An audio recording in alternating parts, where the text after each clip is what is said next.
Ayun oh. Yan mga idol. Ito yung isang the best na luto ng ating pinunag.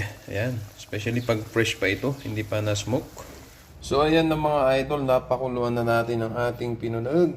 Toasted pinunag. Dahil ito'y tinaimas. Tostado nga pinunag. Aray ko! Ayun oh.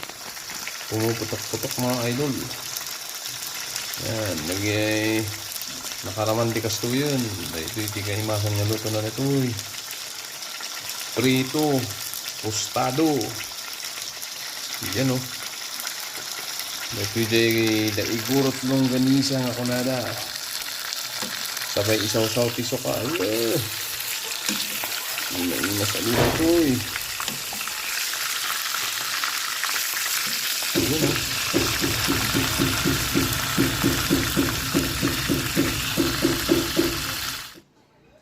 Siyempre, testing natin mga idol.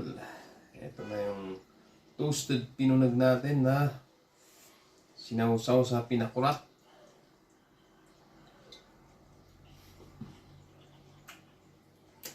Ayun, naimas mo.